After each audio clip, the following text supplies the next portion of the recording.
प्यारे दोस्तों नमस्कार, आपका स्वागत करता हूं अपने YouTube channel Allahabad education classes में। जैसा कि आपने थंबनेल पे देखा होगा कि पूरे विज्ञान के, पूरे साइंस के आज मैं इंपॉर्टेंट टॉपिक्स को आपको बताने वाला हूं। तो प्लीज आपसे रिक्वेस्ट चाहूंगा कि इस वीडियो पे अगर आपने क्लिक किया है, इस वीडियो को आपने देखने का अगर प्रयास किया है, तो प्लीज भाई आपसे रिक्वेस्ट चाहूंगा इस वीडियो को एकदम शुरू से अंत तक जरूर देखें, ताकि कुछ बच्चे मेरे से ऐसे जुड़े होंगे जो तो ये भी नहीं जानते कि सर साइंस होती क्या है, सर साइंस में कितने पार्ट होते हैं, साइंस को मैं कैसे मैनेज करके कैसे पढ़ूं कि सर साइंस में मैं एक अच्छा स्कोर ला सकूं। मेरे भाई आपने इस वीडियो पे अगर क्लिक किया है, इस वीडियो को देखने का अगर प्रयास किया है, तो प्लीज आपसे रिक्वेस्ट चाहता हूं इस वीडियो से आपको 70 में 70 मैं दिलाने वाला हूं। मात्र जितना मैं हेडिंग बताऊंगा मात्र उतना ही आपको पढ़ लेना है। पूरे फिजिक्स में आप फाड़ के चले आएंगे, पूरे साइंस के पेपर में आप फाड़ के चले आएंगे। मेरे भाई आओ भाई, मैं आपको बता दूं कि अगर मेरे साइंस में मैं बात कर लेते हैं तो साइंस हमारी 3 भागों में अलग है। सर पहला हमारा साइंस में होता है केमिस्ट्री होता है, दूसरा हमारा बायोलॉजी होता है, तीसरा हमारा फिजिक्स होता है। सर इन सब में मुझे पढ़ना क्या है, यही बच्चों को डाउट ये रहता है कि सर पढ़ लेते हैं लेकिन समझ में नहीं आता। ऐसे टॉपिक पढ़ लेते हैं, ऐसे यूट्यूब पे टीचर से पढ़ लेते हैं कि जो पढ़ लेते हैं लेकिन आपकी काम की चीज भी नहीं है। तो मेरे भाई मैं आपको बता दूं एक ऐसी हेडिंग में आपको लेके आने वाला हूं, ऐसे वीडियो आपको बनाने वाला हूं कि प्रतिदिन मेरी ये वीडियो कंटिन्यू आप पे जाती रहेगी। बस आपने अगर इस YouTube चैनल पे प्यार दिया है और इस इलाहाबाद एजुकेशन क्लासेस के अगर टीम मेंबर को जाकर मानते हैं कि यहाँ पे सही निर्देश दिखाया जाता है, तो प्लीज इस वीडियो को जरूर शेयर कर दीजिएगा, ताकि उस भाई तक पहुंच जाए जिनको ये भी नहीं पता है कि सर मैं फिजिक्स में अभी से पढ़ूं, क्या सर मैं अभी से टॉपर बन सकता हूं। जी हां, आप टॉपर बन सकते हैं, बस जब बन जाएंगे, जब मेरा वीडियो आप देखेंगे तब। एक ऐसी में हेडिंग सारे बुक के इंपॉर्टेंट, ये थोड़ी सी वीडियो लंबी जा सकती है, तो प्लीज आपसे रिक्वेस्ट चाहता हूं इस वीडियो पे अगर आपने क्लिक किया है तो शुरू से लेकर अंत तक जरूर देखें, ताकि आपको सारे के सारे फिजिक्स के जितने भी इंपॉर्टेंट क्वेश्चन है, केमिस्ट्री के जितने इंपॉर्टेंट क्वेश्चन है, कहां से पूछा जाता है, ये भी मैं आज आपको बताने वाला हूं। आओ स्टार्ट करता हूं। तो मुझे उम्मीद होगा कि जोश भरी क्लासे में आपको अच्छा लगा होगा, आपको आनंद भी आया होगा कि हाँ सर वास्तव में हमने ऐसा कष्ट किया तो हमने जाना। मेरे भाई पहला हमारा चैप्टर ही होता है साइंस में केमिकल रिएक्शन एंड इक्वेशन, जिसको कहा जाता है रासायनिक अपक्रिया एवं समीकरण। जी हाँ दोस्तों, इससे क्या क्या प्रश्न बन सकते हैं, क्या क्या इस चैप्टर से प्रश्न बन सकते हैं, कौन सी हेडिंग से प्रश्न बनते हैं, जी हाँ मैं पूरा एक्सप्लेन करने वाला हूं, पूरा मैं बताने वाला हूं। मेरे भाई आओ, पहला हमारा होता है केमिकल रिएक्शन एंड इक्वेशन, जिसे कहा जाता है रासायनिक अपक्रिया एवं समीकरण। इस चैप्टर से एक हेडिंग को मैं बताऊंगा, किस हेडिंग को आप पढ़ लेंगे तो आप फिजिक्स में 70 में 70 ला सकते हैं। देख पहला हेडिंग आपको पढ़ना होगा रासायनिक अपक्रिया एवं उसके प्रकार। अगर आपने रासायनिक अपक्रिया एवं उसके प्रकार के बारे में अगर आपने अध्ययन कर लिया है, तो मेरे भाई मैं आपसे उम्मीद चाहूंगा कि जितने भी संयोजन अपक्रिया है, वियोजन अपक्रिया है, द्विविस्थापन अपक्रिया है, रेडॉक्स अपक्रिया है, मेरे भाई यहीं से हमारा प्रश्न बनता है, यह हर वर्ष पूछा जाता है। तो प्लीज आपसे रिक्वेस्ट चाहता हूं इस वीडियो को अगर आपने क्लिक किया है तो मात्र देखते रहिएगा, फिजिक्स में 70 में 70 आपको दिलाने वाला हूं। सबसे पहले रासायनिक अपक्रिया उनके प्रकार के बारे में आपको बिल्कुल एकदम डीपली नॉलेज कर लेना है। अगर एक टॉपिक का वीडियो भी आपको चाहिए तो प्लीज इस वीडियो पे कमेंट कर देना, मैं एक टॉपिक का आपको वीडियो भी बना दूंगा। फिर उसके बाद रासायनिक समीकरण को कैसे संतुलित करना है। आधे बच्चों को तो यह भी नहीं पता होता है कि सर हाइड्रोजन का प्रतीक क्या होता है, सोडियम का प्रतीक क्या होता है, तो वो सर संतुलित कैसे कर लेगा। मेरे भाई मैं आपको बता दूं कि रासायनिक समीकरण को कैसे संतुलित किया जाता है, इसका मैं एक बेहतरीन सा एक वीडियो आप कहेंगे तो आपको बना के हाजिर कर दूंगा। आप एकदम कमजोर स्टूडेंट हैं तभी भी इस वीडियो को देखना। आप अगर मेरे से UP board, Jharkhand board, Bihar board, कहीं से भी मेरे इस वीडियो पे आपने अगर क्लिक किया है तो प्लीज आपसे रिक्वेस्ट चाहता हूं पूरा वीडियो को देख लीजिएगा। आप में सारा का सारा मैटर बोर्ड एग्जाम में पूरा का पूरा साइंस का साथ होगा। अब फिर आपको रेडॉक्स अपक्रिया पढ़ना है। रेडॉक्स अपक्रिया भाई हर वर्ष पूछा जाता है, आप जाके प्रीवियस क्वेश्चन देख ले, अनसाल पेपर देख ले, कहीं भी जाके देख ले, तो हमारा रेडॉक्स अपक्रिया से हमेशा प्रश्न बनता ही बनता है। मेरे भाई अब आता हूं इस एक अध्याय में यानी रासायनिक अपक्रिया एवं समीकरण में इतना ही आपको पढ़ना है, इसके अलावा आपको नहीं पढ़ना है। फिर उसके बाद हमारा आता है एसिड बेस एंड साल्ट, यानी जिसे कहा जाता है अम्ल क्षार तथा लवण या भस्म कहा जाता है। सर इससे कौन कौन से मैं हेडिंग को पढ़ूं जो हमारे बोर्ड एग्जाम में सटीक का सटीक लग जाए। मेरे भाई देखो सबसे पहले आपको पढ़ना पड़ेगा सर सूचक। सर सूचक क्या होता है, हर वर्ष पूछा जाता है मेरे भाई कि सूचक है क्या, सूचक कहते किसे हैं। मेरे भाई सूचक में आपको पढ़ना है प्राकृतिक एवं संश्लेषित। सर क्या पढ़ना है, प्राकृतिक सूचक एवं संश्लेषित सूचक के बारे में आपको बेहतरीन अध्ययन होना चाहिए। अब अगला आपको पढ़ना है बेकिंग सोडा बनाने की विधि। मेरे भाई बेकिंग सोडा बनाने की विधि हर वर्ष बोर्ड एग्जाम में 4 नंबर का पूछा ही पूछा जाता है। अब देखो फिर है ब्लीचिंग पाउडर बनाने की रासायनिक विधि। सर ब्लीचिंग पाउडर बनाने की रासायनिक विधि बहुत ही इंपॉर्टेंट है, मैं चैलेंज कर रहा हूं कि ये पूछा ही पूछा जाएगा। फिर सर पीएच स्केल। सर ये पीएच स्केल क्या होता है, मेरे भाई को आधे को नहीं पता होता है कि सर अम्लीय कब हो जाता है, क्षारीय कब हो जाता है, उदासीन कब हो जाता है, मेरे आधे भाई को नहीं पता रहता। मेरे भाई मैं आपको बता दूं कि आपने अगर पीएच स्केल के बारे में थोड़ा सा नॉलेज लिया है तो आपको पता चल जाएगा कि सर अगर 7 से कम क्या होता है तो क्या होता है, 7 से ज्यादा होता है तो क्या होता है, 7 के बराबर होता है तो क्या होता है। मेरे भाई आपको वहां से आपको कंफर्म हो जाएगी कि अम्लीय होगा कि क्षारीय होगा कि उदासीन होगा, इतना आप जान गए। अब मैं आपको बताऊं मेरे भाई, अब मैं आपको अगली हेडिंग बताऊंगा कि इसके अलावा आपको क्या पढ़ना है। प्लीज आपसे उम्मीद चाहूंगा कि आप इसको स्क्रीनशॉट जरूर कर लीजिए। चले भाई अगर थोड़ा सा वीडियो आपको पसंद आया हो, थोड़ा सा लगता हो कि हाँ वास्तव में यह हमारे हित की बात है, तो प्लीज आपसे रिक्वेस्ट चाहता हूं कि थोड़ा सा शेयर कर देना।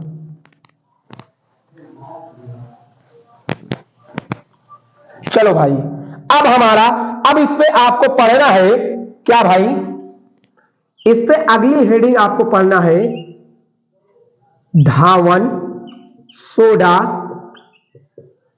धावन सोडा क्या भाई, धावन सोडा बनाने की विधि। सर हमारा धावन सोडा बनाने की विधि ये भी हमारा इंपॉर्टेंट ही है भाई। अब आओ जिसका इंतजार था वो घड़ी आ गई है, जिसको पूरी दुनिया जानती है, प्लास्टर ऑफ पेरिस। ये मैं बता दूं कि प्लास्टर ऑफ पेरिस तो ये बोर्ड एग्जाम का एकदम धारा क्वेश्चन है, रट लीजिए कि plaster of Paris board exam में ना आया तो कुछ नहीं आया। मेरे भाई ये एकदम फिक्स टॉपिक है, ये हर वर्ष पूछा जाता है कि प्लास्टर ऑफ पेरिस किसे कहते हैं या प्लास्टर ऑफ पेरिस को कैसे ला सकते हैं, कैसे बन सकता है, या प्लास्टर ऑफ पेरिस का उपयोग क्या है। सारा का सारा प्लास्टर ऑफ पेरिस से पूरा मैटर आप तैयार कर लेना। प्लास्टर ऑफ पेरिस का निर्माण कैसे होता है, प्लास्टर ऑफ पेरिस को बनाया कैसे जाता है, सर पूरा अगर आप देख लेंगे तो मेरे भाई आप एकदम साइंस में एकदम मस्त स्कोर करने वाले हैं। आओ मैं आपको बताऊं कि अब आपको इसमें पढ़ना है मेरे भाई उदासीनीकरण अभिक्रिया। उदासीनी अभिक्रिया। मेरे भाई ये उदासीनी अभिक्रिया हर वर्ष पूछा जाता है बोर्ड एग्जाम में, वायरल टॉपिक है। अगर इसको आप शिद्दत से तैयार कर लेते हैं तो ये आपको केमिस्ट्री का बोझ ही खत्म हो जाएगा कि सर केमिस्ट्री में मुझे पढ़ना क्या क्या है और क्या क्या छोड़ना है। सारे बच्चे तो पढ़ लेते हैं लेकिन वो बोर्ड एग्जाम में आप में नहीं आएगा, तो काहे फर्जी का चीज पढ़ रहे हैं। समय कम है, वही मैटर आपको बताना है, वही मैटर आपको समझाना है जो touch to touch board exam से लड़ता रहे। मेरे भाई अब इसके बाद आपको क्या पढ़ना है, इसके बाद हमारा हो जाता है एसिड बेस एंड साल्ट से पूरा का पूरा मैटर खत्म। अब हमारा आता है मेटल एंड नॉन मेटल, जिसको कहा जाता है धातु और अधातु। सर धातु और अधातु से कौन कौन से प्रश्न पूछे जाते हैं, किस किस टॉपिक को पढ़ूं कि इससे भी मेरा मैटर आ जाए और इसे मैं पढ़ूं तो एकदम फिक्स का फिक्स मेरा मैटर फंस जाए। आओ भाई अब मेटल एंड नॉन मेटल से आपको क्या क्या पढ़ना है। सबसे पहले मेटल एंड नॉन मेटल से आपको पढ़ना है धातु और अधातु के भौतिक तथा रासायनिक भौतिक तथा रासायनिक गुण। मेरे भाई आधे बच्चों को ये नहीं पता रहता, आधे बच्चे यही रहते हैं सर धातु क्या है, अधातु क्या है। मेरे भाई ये नहीं पूछा जाएगा। मेरे भाई जो इस पे पूछा जाएगा धातु का भौतिक गुण किसे कहते हैं, धातु का रासायनिक गुण लिखिए, धातु का भौतिक गुण लिखिए, ये पूछा जाएगा। ना ही आपसे पूछा जाएगा कि सर धातु किसे कहते हैं, अधातु किसे कहते हैं। ये कॉमन सा टॉपिक है, ये आपसे नहीं पूछा जाएगा। ये पूछा जाएगा कि धातु के भौतिक गुण क्या होते हैं और धातु के रासायनिक गुण क्या होते हैं, या अधातु के क्या भौतिक गुण होते हैं, अधातु के क्या रासायनिक गुण होते हैं, ये पूछा जाएगा। ये नहीं पूछा जाएगा कि धातु किसे कहते हैं, अधातु किसे कहते हैं। कॉमन है, ये कभी नहीं आएगा। अब इसमें क्या पढ़ना है, एकदम इंपॉर्टेंट, एक एक हेडिंग चुन के लाया हूं। भर्जन तथा निस्तापन,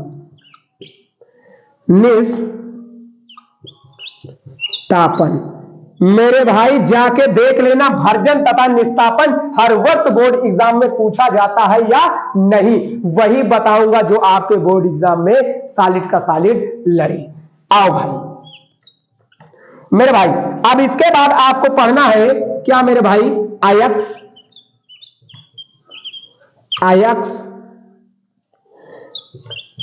विद्युत रासायनिक श्रेणी,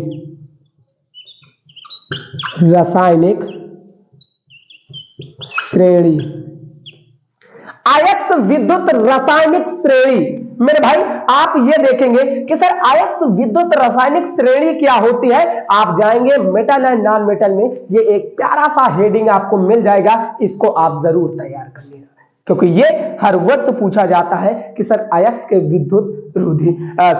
अयस्क के विद्युत रासायनिक श्रेणी, ये हर वर्ष पूछा जाता है। आओ इसको आप स्क्रीनशॉट करें, फिर उसके बाद मैं अगला आपको बताऊं कि अगला आपको पढ़ना क्या है।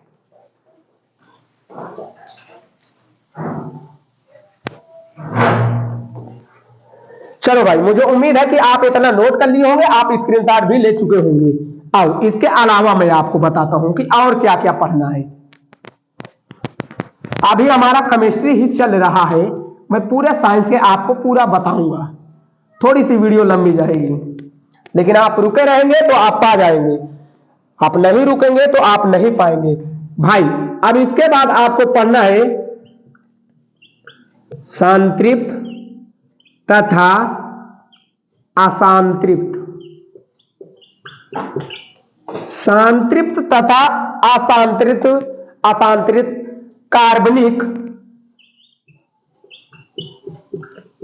कार्बनिक यौगिक,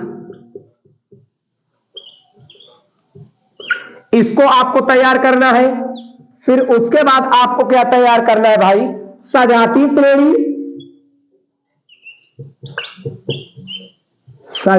श्रेणी, इसी का भाई है विजातीय श्रेणी,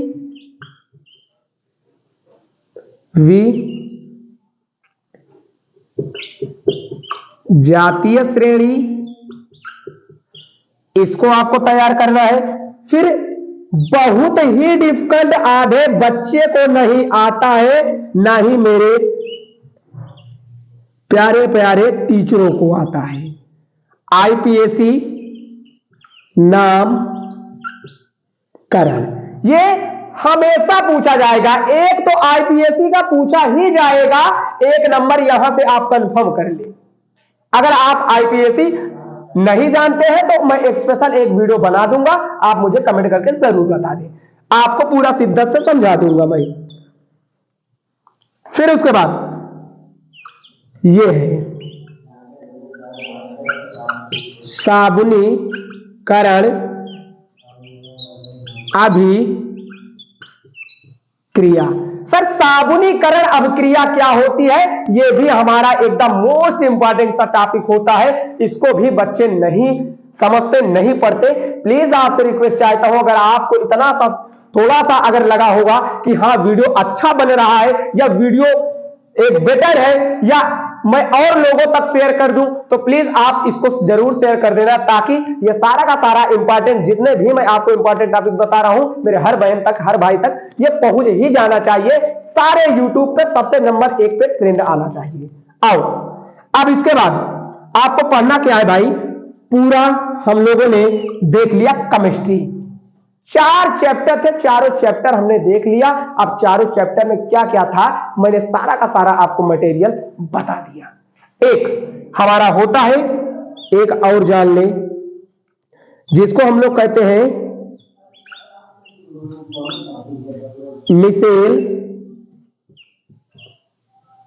मिसेल संरचना।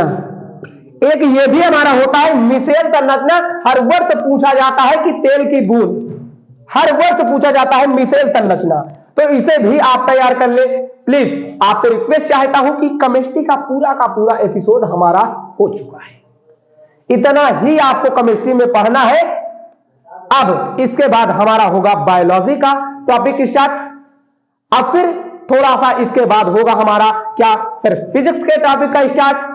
अब बायोलॉजी आपको बताया जाएगा कि बायोलॉजी के इंपॉर्टेंट टॉपिक्स आपको क्या क्या पढ़ना है, क्या क्या नहीं पढ़ना है, एक एक आपको समझाया जाएगा। तो पहले इसको स्क्रीनशॉट कर ले, फिर उसके बाद बायोलॉजी का आपको बताया जाए।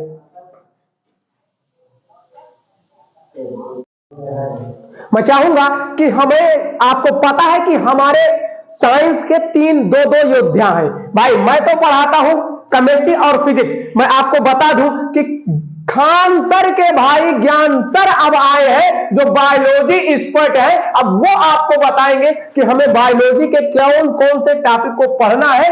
मेरे भाई यूट्यूब पे तो बहुत सारे टीचर हैं, वो आपको इतना बता देंगे कि बायोलॉजी में पढ़ना क्या है, वो आप पढ़ लेंगे, लेकिन बोर्ड एग्जाम में ही ना आए तो मतलब ही क्या है। मेरे भाई ऐसे शख्स को बुलाने वाला हूं जिनका नाम ही काफी है, ज्ञान सर। वो आएंगे, आपको बताएंगे कि बायोलॉजी में आपको पढ़ना क्या क्या है, क्या क्या मैटर आपको पढ़ना है, उतना ही आप तैयार कर लेंगे तो आप एक बायोलॉजी के एक्सपर्ट बन जाएंगे। आप एक बायोलॉजी में पूरा का पूरा साइंस में आपको नंबर आना एकदम कंपलसरी है। इसीलिए कहा हूं कि पूरा वीडियो एकदम अंत, शुरू से अंत तक जरूर देखिएगा। मैं वेलकम करना चाहूंगा कि ज्ञान सर आए और बायोलॉजी के सारे का सारा क्या क्या हेडिंग इंपॉर्टेंट पढ़ना है वो जरूर बताएं। थैंक यू दोस्तों। नमस्कार दोस्तों, जैसा कि आप जानते हैं अभी हमारे आशीष सर अभी बताए हैं, ज्ञान सर अभी आएंगे, आपको बायोलॉजी का एक बेस्ट इंपॉर्टेंट टॉपिक देके जाएंगे, जो कि वह टॉपिक कंपलसरी है कि बोर्ड एग्जाम में आने वाला ही है। आप इस टॉपिक को पढ़िएगा, फिर उसके बाद बताइएगा कि हाँ ये जो टॉपिक बताए हैं सर कैसा रहा टॉपिक, पढ़िए और फिर बताइए। बोर्ड एग्जाम में एकदम कंपलसरी है कि ये क्वेश्चन जरूर फंसेंगे। ये जो टॉपिक आज लेके आया हूं वेरी इंपॉर्टेंट टॉपिक, तो हो जाइए तैयार दोस्तों। तो इसी के साथ मैं आज लेके आने वाला हूं पहला टॉपिक जिसकी बात करने वाला हूं, तो आइए देखते हैं। तो देखिए पहला नंबर क्वेश्चन, पहला नंबर टॉपिक, जो वेरी इंपॉर्टेंट टॉपिक की बात कर रहा था वो टॉपिक लेके आ गया हूं। तो देख लीजिए दोस्तों, पहला जो टॉपिक था उस टॉपिक की बात करता हूं। कि पहला टॉपिक है मानव में पोषण एवं पाचन तंत्र। मानव में पोषण एवं पाचन तंत्र, सभी दोस्तों को पता होगा कि ये बायोलॉजी के पहला लेसन है। बायोलॉजी का पहला लेसन जैव प्रक्रम यानी लाइफ प्रोसेस यानी जैव प्रक्रम का पहला इंपॉर्टेंट टॉपिक लेके आया हूं। वो है दोस्त मानव में पोषण एवं पाचन तंत्र। मानव में पोषण एवं पाचन तंत्र, ये रहा पहला इंपॉर्टेंट टॉपिक। फिर उसके बाद बात करते हैं दूसरे टॉपिक की। तो जो दूसरा टॉपिक है वो है हमारा दोस्तों, दूसरा क्वेश्चन है, दूसरा टॉपिक है वो है रक्त परिसंचरण तंत्र एवं श्वसन तंत्र। तो बात करते हैं भैया, ये जो दूसरा टॉपिक है वो है हमारा एकदम वेरी इंपॉर्टेंट, जो कि क्वेश्चन बनने वाले हैं रक्त परिसंचरण तंत्र एवं श्वसन तंत्र से। आप पढ़िएगा, इस टॉपिक को क्लियर करिए। इस टॉपिक को क्लियर कर लीजिए और फिर बताइएगा, चाहे 1 नंबर का क्वेश्चन बने, चाहे 2 नंबर क्वेश्चन बने, चाहे 6 नंबर क्वेश्चन बने, आप पूरा का पूरा इसका हल करके आएंगे। आप केवल इतना टॉपिक पढ़ के जाइएगा। फिर उसके बाद दावा करता हूं भाई, अगर दोस्त अगर नहीं आएगा ये इंपॉर्टेंट टॉपिक जो बता रहा हूं, तो मुझसे कमेंट करके बताना कि सर आप जो भी बताए हैं वो टॉपिक्स एकदम आउट ऑफ सिलेबस था, ये हमारे चैप्टर से, ये हमारे क्वेश्चन पेपर में यूपी बोर्ड में आया ही नहीं था। तो दोस्तों याद रखिएगा, मैं कह रहा हूं। तो तीसरे की बात करते हैं। तीसरा जो टॉपिक है, यहीं पर तीसरे टॉपिक की बात करता हूं। तो तीसरा टॉपिक है, बहुत इंपॉर्टेंट टॉपिक है भाई, उस टॉपिक की बात करता हूं। तो उस टॉपिक का नाम है भैया उत्सर्जन तंत्र। उत्सर्जन तंत्र, उत्सर्जन तंत्र है। फिर उसी में बात करता हूं भैया वृक्क भी है, उत्सर्जन तंत्र और वृक्क एवं वृक्काणु, वृक्क एवं वृक्काणु, ये बात करते हैं भैया। तो ये है हमारा टॉपिक। पहला बताया भैया उत्सर्जन तंत्र पढ़ लेना और वृक्क एवं वृक्काणु की कार्यविधि, ये जो बताया हूं दोस्तों, आप इसको पढ़िएगा और फिर मुझसे बताइएगा कि सर जो बताए हैं वो एकदम आउट ऑफ सिलेबस था। पढ़िएगा और इसमें चाहे एक क्वेश्चन 1 नंबर का बने, चाहे 2 नंबर का बने, चाहे 6 नंबर का क्वेश्चन पूछे, टॉपिक तैयार करके जाइए। आप एकदम हवा की तरह इस क्वेश्चन को सॉल्व करके आएंगे जो भी पूछेगा इस चैप्टर से। तो ये भैया हो गया हमारा 3 टॉपिक्स में बताया, ये जो बताया 3 टॉपिक्स बताया। अब इसके बाद बात करते हैं तीसरे टॉपिक की बात, चौथे टॉपिक की बात करता हूं। तो चौथा टॉपिक क्या है उसके बारे में बात करते हैं। चौथे टॉपिक की बात करते हैं दोस्तों। तो ये मैं आपके लिए चौथा टॉपिक ही नहीं बल्कि उसके साथ कई टॉपिक लेके आया हूं दोस्तों। देख रहे हैं आपके सामने दिख रहा भाई, दिख रहा होगा कि मैं चौथे टॉपिक की बात कर रहा था, लेकिन मैं यहां आपको और भी टॉपिक लेके आ गया हूं, आपके सामने रख दिया। ले लीजिए, स्क्रीनशॉट लेना हो स्क्रीनशॉट ले लीजिए। फिर इसके बाद अगले टॉपिक की बात करता हूं, एक एक टॉपिक की बात करेंगे। तो मैंने पहला टॉपिक कहा भैया पादपों में परिवहन।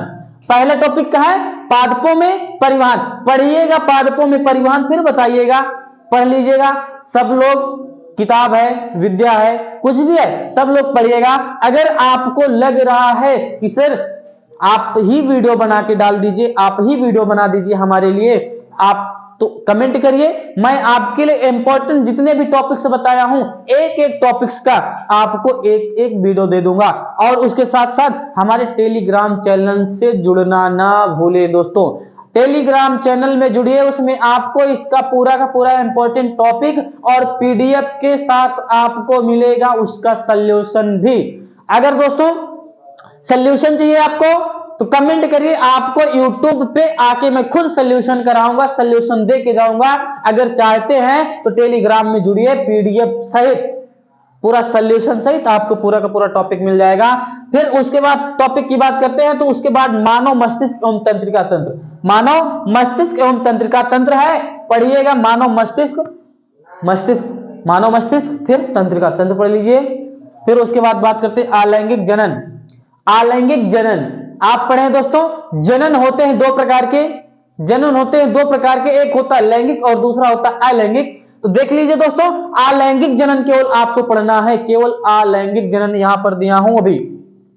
अलैंगिक जनन जैसे खंडन हो गया, विखंडन हो गया, पुनर्जनन हो गया एवं कायिक प्रवर्धन, ये अलैंगिक जनन की विधियां है दोस्तों। फिर उसके बाद बात करते हैं परागन की। परागन, स्वपरागन एवं परपरागन। परागन की बात करते हैं दोस्तों। तो परागण की क्रिया होती है 2 प्रकार से, एक होता है स्वपरागण और दूसरा होता है परपरागण। तो इसको भी देख लीजिएगा दोस्तों, पढ़ लीजिएगा। और फिर एक बहुत बहुत इंपॉर्टेंट टॉपिक आया दोस्तों, एकदम बेस्ट से बेस्ट इंपॉर्टेंट टॉपिक जिसकी बात करता हूं भैया, पुष्प की संरचना। लग रहा हो दोस्तों, तो अगर देखना है पुष्प की संरचना तो आप मेरे ही वीडियो में, मेरे ही प्लेलिस्ट में जाइएगा, मेरे ही डिस्क्रिप्शन में जाइएगा। इस डिस्क्रिप्शन में आपको मिल जाएगा पुष्प की संरचना, वहां पर देखिएगा। इसके लिए एक बेहतरीन सा वीडियो डाला हूं, बेहतरीन सा वीडियो आपको मिलेगा, पढ़िएगा। फिर बताइएगा वीडियो कैसा लगा दोस्तों, कमेंट करके जरूर बताइएगा। वीडियो नंबर 1 का पुष्प की संरचना की बात करता हूं। फिर उसके बाद देखते हैं अगले टॉपिक की बात करें। तो देखो दोस्तों, अगला टॉपिक आ गया आपके सामने। अगले टॉपिक की बात करते हैं। तो अगला टॉपिक है भैया नर जनन तंत्र एवं मादा जनन तंत्र। नर जनन तंत्र एवं मादा जनन तंत्र, वेरी वेरी इंपॉर्टेंट क्वेश्चन है, पढ़िएगा। इसमें से तो आपको लॉन्ग क्वेश्चन तो बनेगा ही बनेगा, लेकिन उसके साथ साथ ये भी याद रखना कि नर जनन तंत्र एवं मादा जनन तंत्र का आपको संरचना भी आनी चाहिए। कैसी इसकी संरचना होती है, ये संरचना आपको जरूरी आनी चाहिए। तो जरूर से जरूर इसकी संरचना सीख लेना दोस्तों। अगर नहीं भी आ रहा है तो एक बार कमेंट करिएगा, मैं आपके लिए संरचना सहित पूरा का पूरा नर जनन तंत्र पूरा का पूरा लेके आऊंगा। फिर उसके बाद दूसरे टॉपिक की बात करता हूं, तो दूसरा टॉपिक है मेंडल के आनुवंशिकता के नियम। लास्ट वाले चैप्टर में आ गए दोस्तों, सबसे आखिरी चैप्टर की बात कर रहा हूं, तो आखिरी चैप्टर है आनुवंशिकता। तो उसमें देखते हैं मेंडल के आनुवंशिकता के नियम। फिर उसके बाद बात करते हैं एक संकर संकरण एवं द्विसंकर संकरण। फिर तीसरा टॉपिक है लिंग निर्धारण की प्रक्रिया। तो जैसे दोस्तों देखें कि आपको मैं बताया भैया एक संकर संकरण एवं द्विसंकर संकरण, तो इसमें आप जरूर जाने होंगे कि आप जानते हैं मेंडल का जो प्रयोग होता है वही प्रयोग है एक संकर संकरण एवं द्विसंकर संकरण। जो मेंडल का प्रयोग था वो मटर के पौधे पे किए थे, वही मटर का पौधा था जो कि एक संकर संकरण और द्विसंकर संकरण पे आधारित है। तो देखिए दोस्तों, ये रहा टॉपिक, एक स्क्रीनशॉट लीजिए और फिर चलते चलते मैं आपको एक बार फिर से आगाज कर रहा हूं। अगर आपको लगे कि इस टॉपिक का पूरा सोल्यूशन चाहिए, पीडीएफ सहित चाहिए, तो हमारे एक बार जरूर टेलीग्राम चैनल से जुड़ने का प्रयास करें, जुड़िएगा। उसके साथ साथ हमारे व्हाट्सएप चैनल से भी जुड़िएगा। आपको वहां पर पूरा इसका सोल्यूशन सहित पीडीएफ सहित आपको पूरी जानकारी दी जाएगी, ले लीजिएगा। इसके बाद आपको अच्छा लगा हो तो देखिएगा वीडियो, जैसा भी हो दोस्तों जरूर कमेंट करके बताइएगा। यहीं पर अब अगले टॉपिक की बात करें तो अपना देखिएगा आशीष सर आ रहे हैं, तो देखते हैं। बोलो पापा। दोस्तों अभी आपने देखा होगा कि पूरे साइंस के जितने भी इंपॉर्टेंट है, सबसे पहले मैं आपको केमिस्ट्री में एपिसोड लेकर गया है। अभी आपने देखे होंगे कि ज्ञान सर आपको बायोलॉजी बताए हैं। जी हाँ दोस्तों, मैं आपको अब बताने वाला हूं कि फिजिक्स में क्या क्या पढ़ना है। जिसको ये भी नहीं पता कि सर फिजिक्स क्या होती है, केमिस्ट्री क्या होती है, बायोलॉजी क्या होती है, इस वीडियो को अगर देख लेगा तो उसे सारा का सारा मैटर पता चल जाएगा। मेरे भाई फिजिक्स में सबसे पहले आपको पढ़ना होगा अवतल एवं उत्तल दर्पण से प्रतिबिंब का बनना। वेरी वेरी इंपॉर्टेंट है। हर वर्ष आप बोर्ड एग्जाम में चले जाएं, अंसाल में चले जाएं, जितने भी प्रैक्टिस सेट आप देखते चले जाएंगे, हमेशा की तरह पूछा जाता है कि अवतल दर्पण तथा उत्तल दर्पण से कैसे हम प्रतिबिंब को बनाते हैं और अवतल दर्पण किसे कहते हैं, अवतल दर्पण का उपयोग कहां होता है, उत्तल दर्पण का उपयोग कहां होता है। एक एक अगर आपने पॉइंट पढ़ लेंगे तो प्लीज आपसे रिक्वेस्ट चाहूंगा कि आप इस साइंस के एपिसोड में 70 में 70 आपका आना तय हो जाएगा। आओ भाई, फिर दूसरा आपको पढ़ना क्या है मेरे भाई, दूसरा आपको पढ़ना है लेंस। अवतल लेंस से प्रतिबिंब का बनना। मेरे भाई ये तो अवतल दर्पण था मेरे भाई, लेंस अलग है लेकिन दर्पण अलग है। मेरे भाई लेंस में आपको पढ़ना है अवतल लेंस से प्रतिबिंब का बनना और उत्तल लेंस से प्रतिबिंब का बनना। इसको आपको देखना है, वेरी वेरी इंपॉर्टेंट टॉपिक्स है। फिर उसके बाद आपको पढ़ना है लेंस की क्षमता एवं आवर्धन क्षमता। लेंस की क्षमता एवं आवर्धन क्षमता हर वर्ष हमारे बोर्ड एग्जाम में पूछा जाता है। अब उसके बाद देखना है मानव नेत्र। मेरे भाई मानव नेत्र, तो आपको ये मानव नेत्र का चित्र आपको बनाना ही आना चाहिए, क्योंकि मानव नेत्र आपसे पूछ लिया जाता है कि मानव नेत्र का चित्र सहित उल्लेख कीजिए या मानव नेत्र किसे कहते हैं। ये आपको एक एक मैटर आपको आना चाहिए कि कहां पुतली होती है, कहां आइरिस होता है, कहां दृश्य पटल होता है। तब आपको पता चलेगा जब आप मानव नेत्र का आप चित्र बना लेंगे तब। नहीं आपको कहां मेरे भाई पता चलेगा कि आइरिस कहां होती है, पुतली कहां होती है, ये आपको नहीं पता चलेगा। फिर आपको देखना है दृष्टि। दृष्टि दोष में आप जाएंगे मेरे भाई, एक होता है दूर दृष्टि दोष, एक होता है निकट दृष्टि दोष। अब आपको प्रश्न आपसे से पूछा जाएगा कि दूर दृष्टि दोष किसे कहते हैं, इसका निवारण ज्ञात करने के लिए तथा इसको हम कैसे सही कर सकते हैं, या तो आपसे पूछ लेगा कि क्या है निकट दृष्टि दोष किसे कहते हैं, इसका निवारण हम कैसे कर सकते हैं। ये आपको 6 नंबर या 5 नंबर में आपका हमेशा पूछा जाता है। तो प्लीज आपसे रिक्वेस्ट चाहता हूं कि इस वीडियो को ज्यादा से ज्यादा लोगों तक शेयर करते चलिएगा, मजा आ रहा हो तो।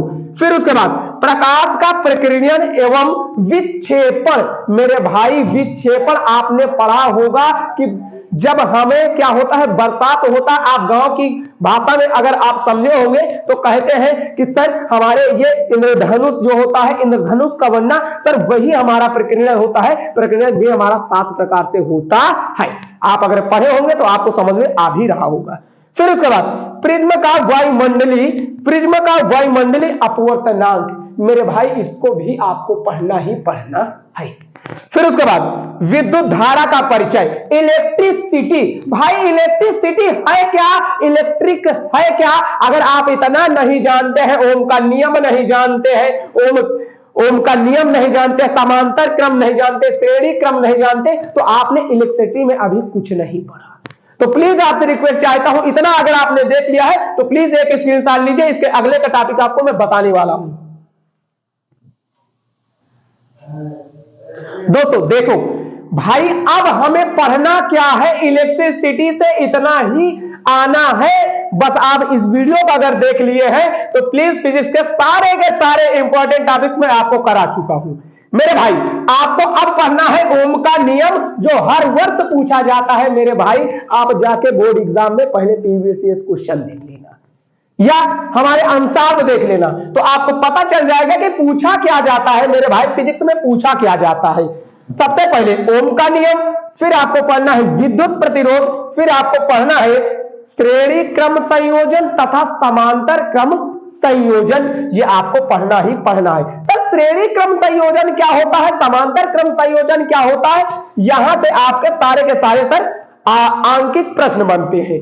आपसे पूछ लिया जाएगा 18 ओम R1 का है, 18 ओम R2 का है, 18 ओम R3 का है, ऐसे करके आपको सवाल पूछ लिया जाएगा और आपसे कह दिया जाएगा इसका समांतर क्रम क्या होगा और श्रेणी क्रम क्या होगा, वोल्ट बैटरी लगा देगा। इससे हमारा श्रेणी क्रम संयोजन तथा समांतर क्रम संयोजन से यह हमारा हेडिंग नहीं पूछा जाएगा, यहां से आंकिक प्रश्न पूछा जाएगा फिजिक्स में।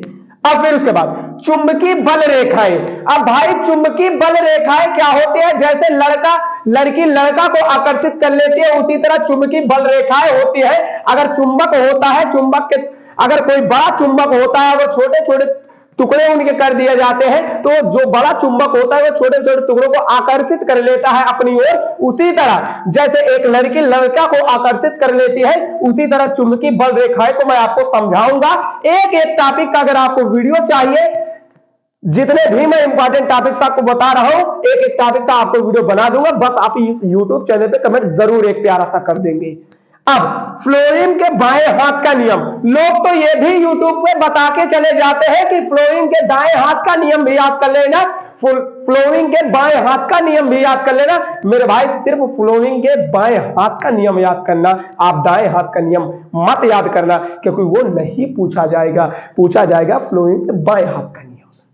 अब मैक्सवेल के दक्षिणावर्त पेच का नियम, मेरे भाई ये तो एकदम इंपॉर्टेंट है, ये 5 नंबर आपको देके जाने वाला है।